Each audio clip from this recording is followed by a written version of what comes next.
తెలంగాణలో ఇంకో పార్టీకి స్పేస్ ఉందని కవిత గారు పార్టీ పెడుతున్నారన్న. సో భారతీయ జనతా పార్టీకి లెక్కలోకి తీసుకోవట్లేదు ఎవరు కూడా. కవితక్క, కేసీఆర్ అన్న, కేటీఆర్ అన్న, హరీష్ రావు అన్న కుటుంబం వాళ్ళ గొడవలతోనే ఈ రోజు బీఆర్ఎస్ పార్టీ వెనుకబడ్డది.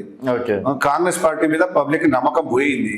ఆల్టర్నేటివ్ ఉంది భారతీయ జనతా పార్టీ, మోడీ గారు. అది మీరు నేను అనుకుంటే అయిపోతుందా? మీరు ప్రజలు అంటున్నారు, నేను ప్రజలు ఉంటామని చెప్తున్నా మీకు. నిజంగా they want give a chance to Bharatiya Janata party.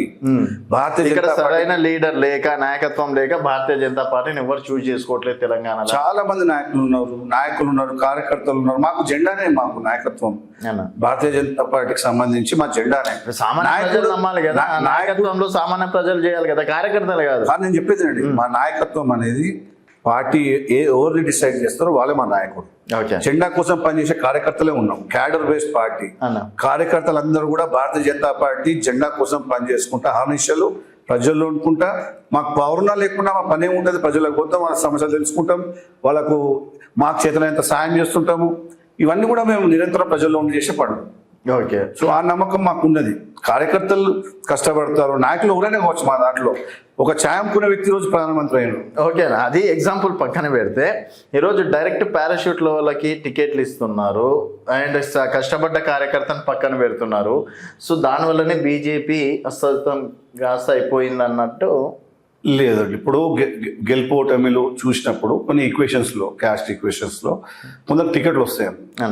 వచ్చినప్పుడు మా వాళ్ళు ఏం నిరాశపడరు. మా కార్యకర్తలు, మా పార్టీలో ఉన్న వాళ్ళు ఎవరు కూడా నిరాశపడరు. పనిచేస్తారు, పనిచేసి అతను గెలిపానని చూస్తారు, పార్టీని గెలిపానని చూస్తారు. ఈ మాట మీద ఉంటారా? నాకు మొన్న టికెట్ రాలేదు, మీకు తెలుసు. నువ్వు అడిగినావు కదా, ఇంతకుముందు అడిగినావు కదా, నేను చెప్తా ఒక విషయం. నాకు కూడా ఎమ్మెల్యే టికెట్ ఆశించినా వస్తుంది అనుకున్నా, రాలేదు. కానీ నేను ఎక్కడ కూడా మా పార్టీ కోసం నేను బాధపడలేదు, పని చేసిన. అక్కడికే వస్తున్నా మళ్ళీ ముషిరాబాద్లో భరత్ అన్నకి ఇస్తారా? అది పార్టీ ఇష్టం. నా పార్టీ ఏం చెప్తే చేస్తాను చెప్తే కదా. ఎందుకంటే దాదాపు 4 పేర్లు బలంగా వినిపిస్తున్నాయి. ఆల్రెడీ ఎవరిది ఖర్చు పాలు వేసుకుంటున్నారు. లక్ష్మణ్ గారు వారి కుమారుడు అని చెప్పేసి, దత్తాత్రేయ వారి కుమార్తె అని చెప్పేసి, తర్వాత ఇంకో సో లీడర్ వాళ్ళ కుమారుడు అని చెప్పేసి.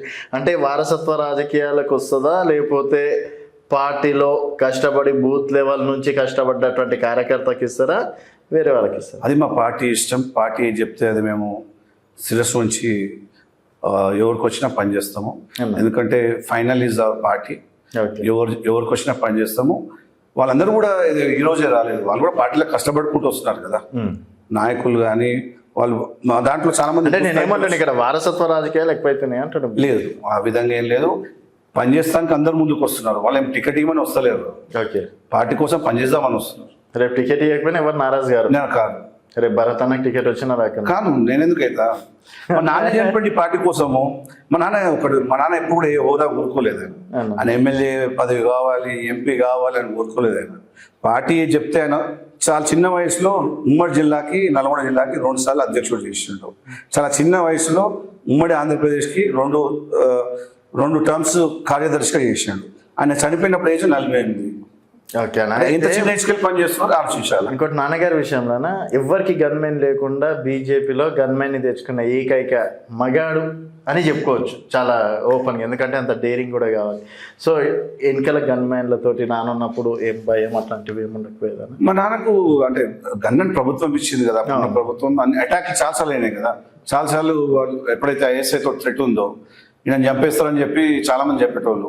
అక్కడ మేము ఉన్న ప్లేస్ కూడా ఖాళీ చేసి వెళ్ళిపోవాలనేది. మేము ఎందుకు భయపడేది, మేము పుట్టి పెరిగింది అక్కడ, ఎందుకు భయపడాలని చెప్పి ఎప్పుడు మా నాన్న భయపడలే, మేము కూడా భయపడలే. నేను ఇక్కడ చదువుకుంటున్నాను. నాకు బేసికల్గా మా అమ్మది హైదరాబాద్, మా అమ్మ వాళ్ళది, మా తాత అమ్మ వాళ్ళ నాన్న అనుకుంటుంటే నేను నా చదువు అంతా అంటే మా నాన్న నేను బోర్డింగ్ స్కూల్లో ఉంటాను. బోర్డింగ్ స్కూల్కి వెళ్ళి తర్వాత నా చదువు అంతా కూడా ఇక్కడనే ఉంది కాబట్టి ఆ విధంగా ఇక్కడ నేను ఉన్నప్పుడు కూడా నాకు ఫోన్ కాల్స్ వస్తున్నప్పుడు భయం అయింది. నైట్ వస్తే డేలో వచ్చింది. ఇది కూడా సేమ్ ఆ టైప్ వచ్చింది కాల్ మా నాన్న చనిపోయిన తర్వాత. ఒకసారి ఐఎస్ఐ వాళ్ళు కాల్చినప్పుడు ఫోన్ వచ్చినా, ఇట్లా మా అన్నని పొడిచినప్పుడు ఫోన్ వచ్చినా చాలా భయంతో బతికాను. సో చంపిన రోజు కూడా, చనిపోయిన నెక్స్ట్ డే అంటే నైట్ చంపారు, మిడ్ నైట్ ఏమో చంపారు, అంటే లైక్ 10 o'clock ఏమో చంపారు. నెక్స్ట్ డే ఫోన్ వచ్చింది. ఇక హార్ట్ అటాక్ అన్నారు. అప్పుడు అర్థమైపోయింది ఇక సంథింగ్ బ్యాడ్ అని. అట్లా ఎప్పుడు భయపడలేదు. గన్మెన్లు ఉన్నా ఎవరున్నా కానీ అక్కడ మా నాన్న కూడా అప్పుడు నక్సలైట్ చంపడానికి వచ్చినప్పుడు కూడా ఆయన ఏమి బయటికి వచ్చిండు. అంటే ఒక ఇంట్లో ఉన్నప్పుడు ఆయన బయటికి వచ్చిండు. వచ్చి నా గురించి ఎంక్వైరీ చేయండి, నేను చెడ్డు అయితే చంపమన్నాడు. అంత కూడా చెప్పాడు, నాకు కావాల్సిన మీ దగ్గర పెట్టుకోండి, కిడ్నాప్ చేసి పెట్టుకోండి, నేను నా గురించి ఎంక్వైరీ చేయండి, నేను చెడ్డు అంటే చంపమని చెప్పాను. వాళ్ళు చంపిన తర్వాత ఒక్క స్టేట్మెంట్ ఇవ్వలేకపోయినారు ఎందుకు చంపినామని. దాంట్లో కొందరు బాధపడ్డ వాళ్ళు ఉంటున్నారు. ఏం సాధించారు వాళ్ళు ఈరోజు?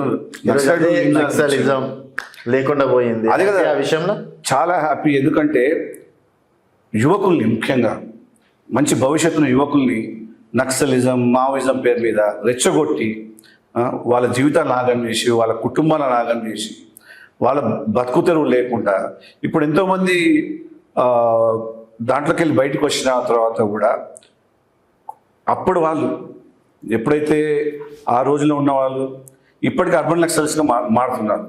కానీ నక్సలిజం పోయిన తర్వాత ఇదే దాంట్లో యువకులు ముఖ్యంగా ఎక్కడైతే వీళ్ళు రిక్రూట్ చేసేదో ఆ యువకులంతా ఈరోజు మంచిగా చదువుకుంటున్నారు, ఉద్యోగాలు చేసుకుంటున్నారు, వాళ్ళ కుటుంబాన్ని కాపాడుకుంటున్నారు, దేశం కోసం పనికొస్తున్నారు. వీళ్ళేం సాధించారు? నక్సలైట్లు, మావోయిస్టులు ఏం సాధించారు? ఓకే, మా నాయన చంపారు వదిలేసింది. అదే చాలామంది కింది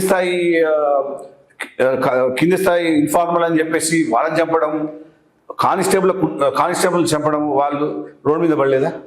ఓకే, మరి ఎటు పోవాలి వాళ్ళందరూ కూడా? వాళ్ళ కుటుంబాలు ఎటు పోవాలా? ఆపరేషన్ కగార్ అయితే విజయవంతమైంది. చాలా మంచి, నేను మా మోడీ గారికి, అమిత్ షా గారికి రుణపడి ఉంటా. ఆపరేషన్ కగార్ ద్వారా మరి ఎంతోమంది లొంగిపోయారు. మరి నక్సలైట్లు అనేది లేదు. ఇప్పుడు దేశం అభివృద్ధిలో ముందుకెళ్తుంది. ఎక్కడ కూడా నక్సలిజం సక్సెస్ కాలేదు అన్న.